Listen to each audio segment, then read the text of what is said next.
பேரமைப்பின் 22வது ஆண்டு விழா நுகர்வோர் பொறுப்புகளும் கடமைகளும் குறித்த விழிப்புணர்வு முகாம் சென்னை பெரியமேட்டில் தனியார் அரங்கில் தமிழ்நாடு நுகர்வோர் பாதுகாப்பு பேரவை மற்றும் அகில இந்திய மக்கள் உரிமை பாதுகாப்பு கழகம் சார்பில் நுகர்வோர் பேரமைப்பின் 22வது ஆண்டு விழா மற்றும் நுகர்வோர் பொறுப்புகளும் கடமைகளும் குறித்த விழிப்புணர்வு முகாம் நடைபெற்றது. இதற்கு தமிழ்நாடு நுகர்வோர் பாதுகாப்பு பேரமைப்பு மாநில பேரவைத் தலைவரும் அகில இந்திய மக்கள் உரிமை பாதுகாப்பு கழக தேசிய பொதுச் செயலாளர் முனைவர் பால் பர்னபாஸ் தலைமை தாங்கினார். நிகழ்ச்சியில் இணையதள குற்றங்கள் குறித்து துண்டு பிரசுரங்களை வெளியிட்டு சிறப்புரையினை சென்னை பெருநகர காவல்துறை துணை ஆணையர் திருமதி ஜே ஜரீனா பேகம் பேசினார். அதனைத் தொடர்ந்து சாலை பாதுகாப்பு விழிப்புணர்வு குறித்து மாநில போக்குவரத்து ஆணைய உதவி செயலாளர் எஸ் ஸ்ரீதரன் பேசினார். அதைத் தொடர்ந்து பேசிய தலைவர், மக்களுக்கு அரசாங்கம் தூய்மையான குடிநீரை வழங்க வேண்டும், அத்துடன் நியாய விலைக்கடையில் பொருட்கள் கிடைக்கிறதா, தரமாக உள்ளதா என்பதை உணவுத்துறை அதிகாரிகள் ஆய்வு செய்து அறிக்கையினை தர வேண்டும். நுகர்வோர் பயன்படுத்துகின்ற பொருள் தரமானதாகவும் நிர்ணயிக்கப்பட்ட விலையை விட அதிகமாக விற்காமல் இருக்கவும் விழிப்புணர்வுடன் பணிபுரிய வேண்டும் என்றார். அதேபோல் டீ கடைகளில் உணவு பண்டங்கள் விற்பதையும் தடை செய்ய வேண்டும். முக்கியமாக சுத்தம் இல்லாமல் இருக்கும் பொருட்களை உணவுத்துறை அதிகாரிகள் பறிமுதல் செய்து அவர்களுக்கு அபராதம் விதிக்க வேண்டும் என்றார். கடந்த மாதம் கேரளாவிலிருந்தும் கர்நாடகாவிலிருந்தும் தமிழகத்தில் கொட்டப்பட்ட குப்பைகளையும் குறிப்பாக மனித கழிவுகளையும் இங்கு வந்து கொட்டப்பட்ட செய்தியை அறிந்து மக்களினுடைய பல குரல் எழுப்பியல் காரணமாக உடனடியாக அந்த குப்பைகளை மறுபடியும் அனுப்பி வைத்த மாண்புமிகு தமிழக முதலமைச்சர் அவர்களுக்கு இந்த கூட்டத்தின் வாயிலாக நன்றி தீர்மானம் நிறைவேற்றப்பட்டது. அடுத்தபடியாக நுகர்வோர் நீதிமன்றங்களில் பல வழக்குகள் இன்னும் நிலுவையிலும் களப்பணியாளர்களுடைய பற்றாக்குறை காரணமாக வழக்குகள் தேக்கம் அதிக அளவு இருக்கின்ற காரணத்தாலும் இன்னும் சில மாவட்டங்களிலே வழக்கு குறைவாக பதிவாகுகின்ற காரணத்தையும் இந்த நிகழ்ச்சி வாயிலாக எடுத்துரைத்தோம். நுகர்வோர் பெருமக்கள் கூறிய ஆலோசனையின்படி தமிழ்நாடு நுகர்வோர் பாதுகாப்பு பேரமைப்பு இந்தியா முழுவதும் கிளைகள் கொண்ட ஒரு அமைப்பாக செயல்பட்டு கொண்டிருக்கின்றது. இந்த அமைப்பினுடைய உப கிளைகளாக தமிழ்நாட்டில் உள்ள அனைத்து மாவட்டங்களிலும் எங்கள் நிர்வாகிகள் செயல்பட்டு கொண்டிருக்கின்றார்கள். அதன்படி எல்லா மாவட்டங்களிலும் உள்ள எங்களது நிர்வாகிகள் மாவட்ட ஆட்சியாளர் நடத்தக்கூடிய நுகர்வோர் கலந்தாய்வு மற்றும் தன்னார்வ நுகர்வோர் அமைப்பிற்கான காலாண்டு கூட்டத்தில் கலந்து கொள்வதற்காக தயாராக இருக்கின்றார்கள்.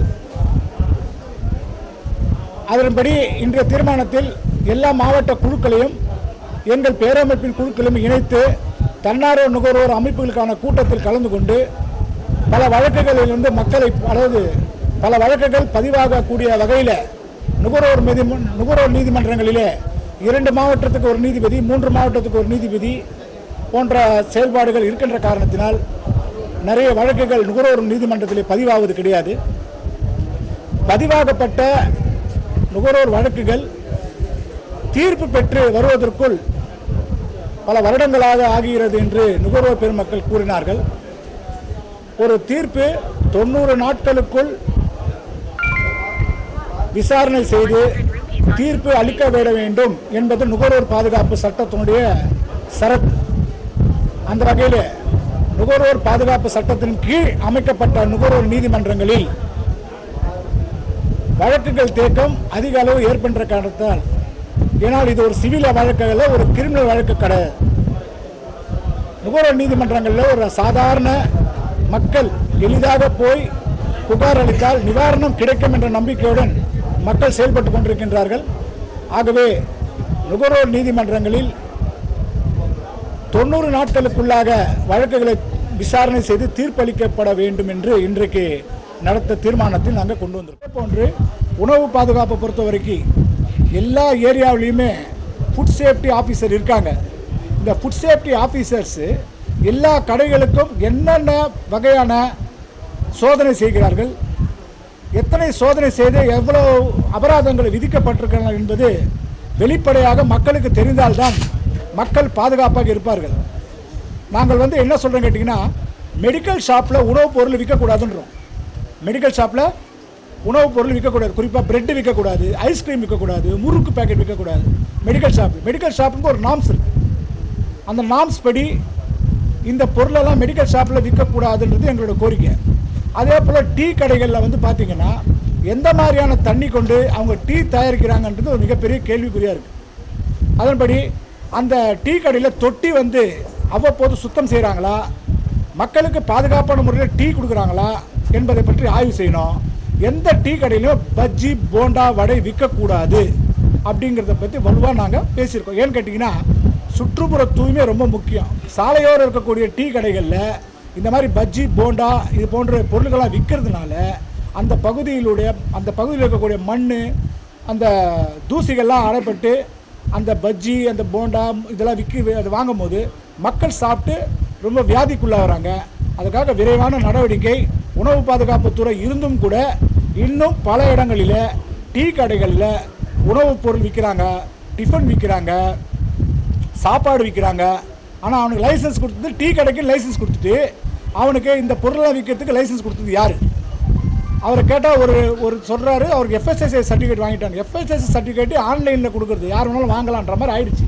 அப்படி கிடையாது.